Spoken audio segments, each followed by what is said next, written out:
Hey everyone, welcome back to my new another blog. তো বায়ুর এটাও বার্থডে ব্লগ।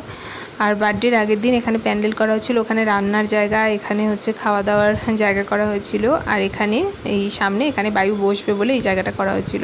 এখনও সব কাজ ঠিকঠাক হয়নি, মানে যতটা ওরা পেরেছে আগের দিন করে রাখছে, কারণ পরের দিন লেট হয়ে যেতে পারে তাই। তো এইভাবেই প্যান্ডেল করা হয়েছিল। আর এই জায়গাটা এই যে বললাম না খাওয়ার জায়গা করা হয়েছিল, এখানে এখনও ঠিকঠাক চেয়ার টেবিল সব ঠিক করা হয়নি, কিছুটা হয়েছে। আর আজ বার্থডের দিন এই দেখো আমাদের মেন গেটটা বেলুন দিয়ে ডেকোরেশন করা হয়েছিল, আমাদের বাড়িতে ঢোকার মেন গেট। আর এখানে চেয়ার ছিল কিছু, আর সামনে এখানে আরেকটা গেট করা হয়েছিল, আমাদের ঘরে ঢোকার ওখানে একটা গেট করা হয়েছিল।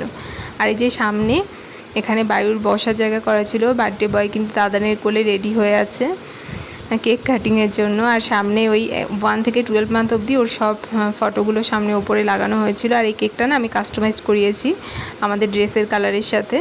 আর এখানে আরিফ লেখা ছিল। আর কেকটা ভীষণ সুন্দরভাবে কাস্টমাইজ করেছে ওরা, আর খেতেও ভীষণ টেস্টি ছিল। তারপরে এই যে কেক কাটিং শুরু। এখন কেক কাট করার জন্য বায়ু একদম রেডি, ও ভীষণ এক্সাইটেড কেক কাট করার জন্য, কারণ বাচ্চারা হয়তো এরকমই হয়, সব বাচ্চাই এরকমই হয়।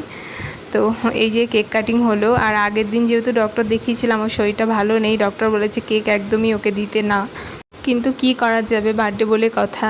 তাই সবাই একটু একটু করে খাইয়ে দিচ্ছিল। আর ও দিব্যি খেয়ে নিচ্ছিল, মানে ওরও ভীষণ টেস্টি লেগেছিল কেকটা, আর ও খেতেও চাচ্ছিল।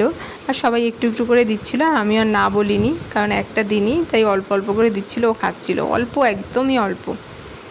তারপরে এই যে দেখো কেক খাচ্ছে, আর মুখটা একদম শুকিয়ে গেছে, শরীরটা ভালো নেই বলে আমারও ভালো লাগছিল না। তারপরে কেক কাটিং হলো, আর আমি সেভাবে কিচ্ছু তোমাদের সাথে শেয়ার করতে পারলাম না বার্থডে ব্লগে, কারণ এতটা ব্যস্ত ছিলাম কি বলবো। সবার খাওয়া দাওয়া কমপ্লিট হয়ে গেছে, সবার শেষে আমি আর আমার হাজব্যান্ড খেতে বসেছি।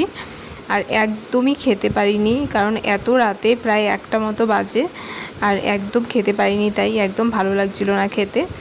বায়ু মাঝখানে একটু ঘুমিয়ে পড়েছিল, ঘুম থেকে উঠেছে, তাই আমি ভাবলাম আমাদের 3জনকে এক ফ্রেমে নিয়ে নিই, মানে একটু ভিডিও করে নিই। আর বায়ু মানে বিরক্তিবোধ করছিল, তাই ওর ড্রেসটা চেঞ্জ করে দিয়েছি।